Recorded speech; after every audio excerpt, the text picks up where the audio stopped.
evening, visitors, and welcome to the Australian War Memorial's last post ceremony. My name is Sharon Bown, and joining us this evening from the Australian Army is Major Matthew Dingley. We are honoured to welcome the Headquarters Northern Command and Marine Rotational Force Darwin, the contingent who are joining us here this evening. We welcome the veterans who have served, those that are still serving, and the families that love and support them. We acknowledge the members of RSL and Services Clubs Association, RSL Victoria and RSL Queensland, who are watching the broadcast of this ceremony across Australia. During this evening's ceremony, wreaths will be laid at the base of the pool of reflection by visitors to the memorial. If you are able, would you please stand and join in singing the national anthem?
The Australian War Memorial was the vision of Charles Bean, Australia's First World War official historian. Bean landed with the Australian troops on Gallipoli and stayed with them at the front through to the end of the war.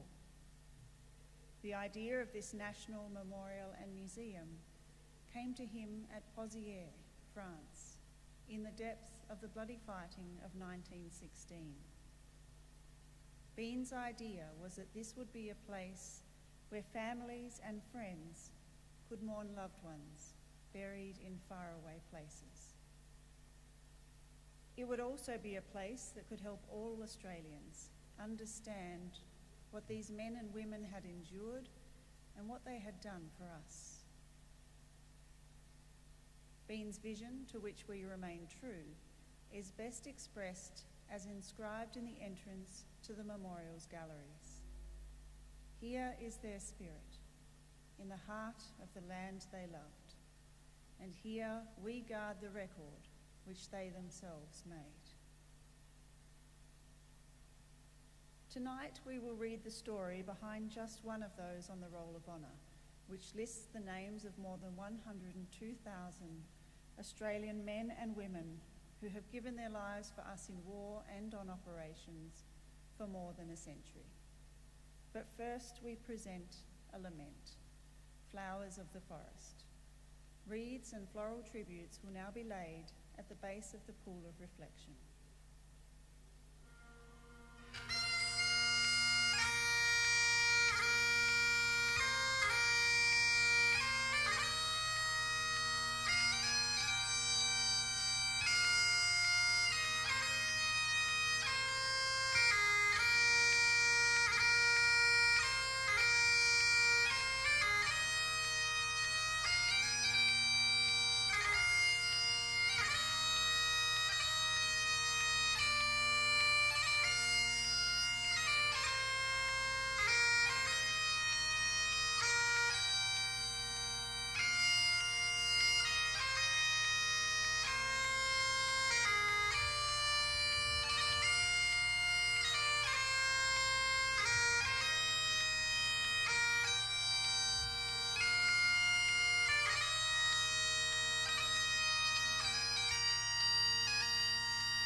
Today we remember and pay tribute to Private Denis Lane.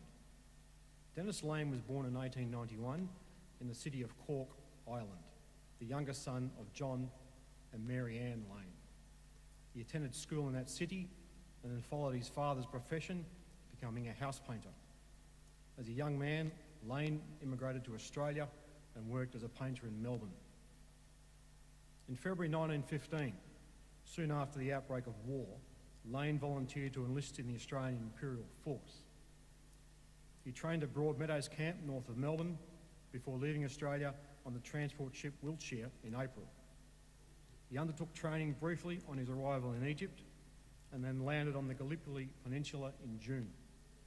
There, he joined his unit, the 7th Australian Infantry Battalion.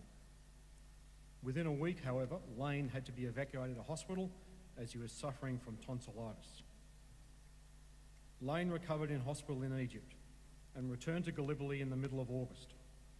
Illness became rife during the warmer months in the cramped and fly-infested trenches, and Lane contracted dysentery in early September. He left the peninsula again and spent time in British hospitals in Malta before being transferred to hospital in London. Lane recovered over the winter months and returned to training in England in the first part of 1916. While in England, he met Catherine Moses, and the two appear to have begun a relationship. Once he was fit for duty, he sailed to France and joined his unit in July of 1916.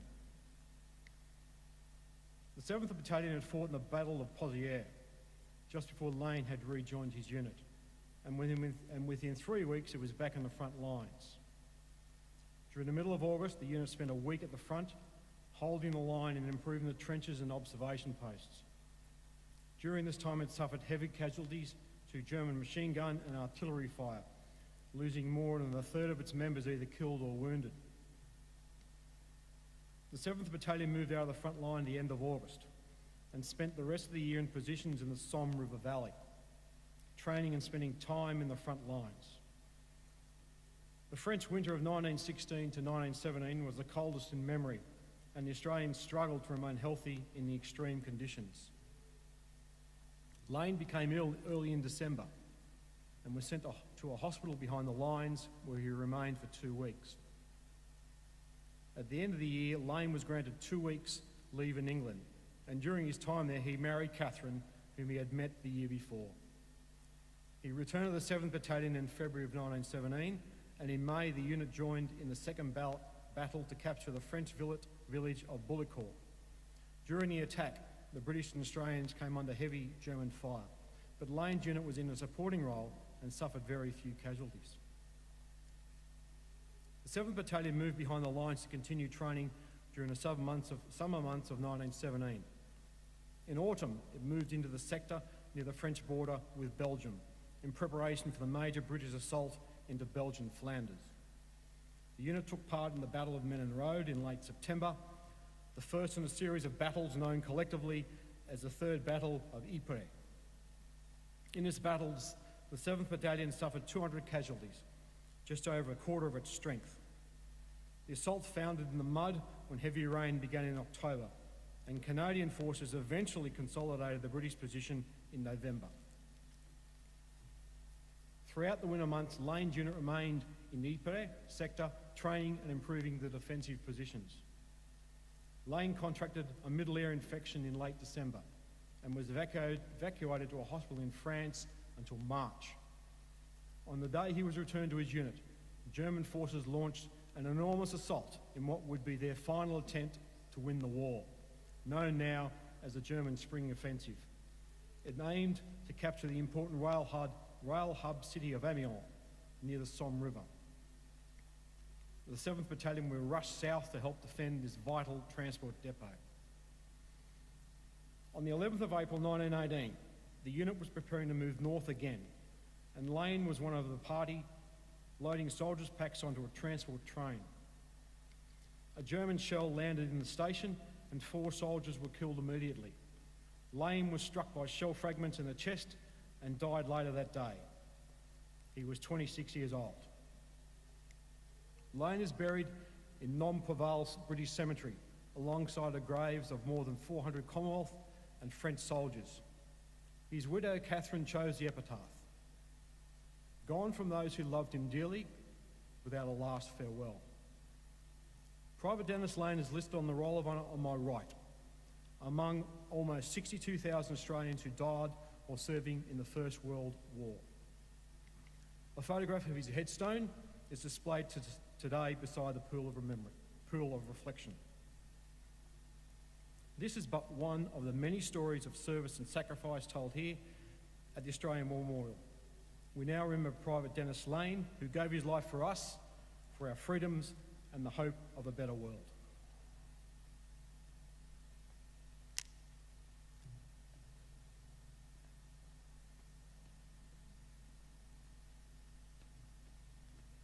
Please stand for the reading of the ode and the sounding of the last post.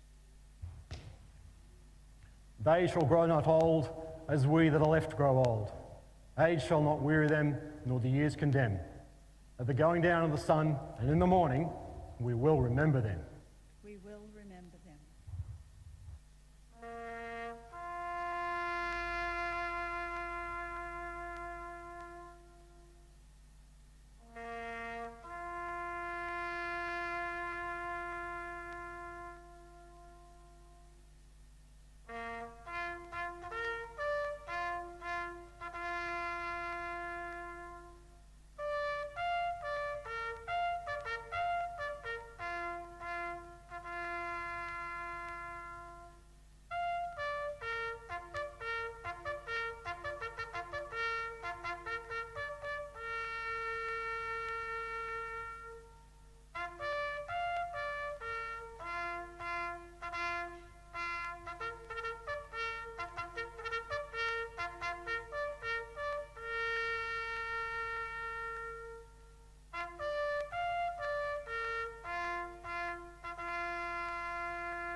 Lest we forget.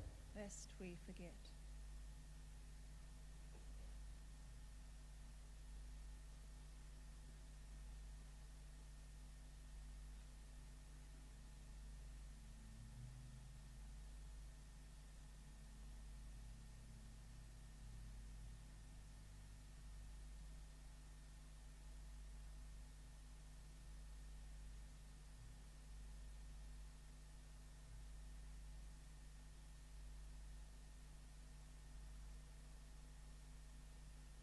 We leave you this evening with the words of the memorial's founder, Charles Bean. Many a man lying out there at Pozières or in the low scrub at Gallipoli, with his poor, tired senses barely working through the fever of his brain, has thought in his last moments, well, it's over. But in Australia, they will be proud of this.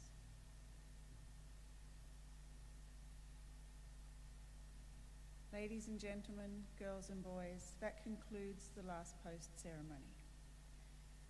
We thank you all for visiting the Australian War Memorial, and we wish you a very good evening. Thank you.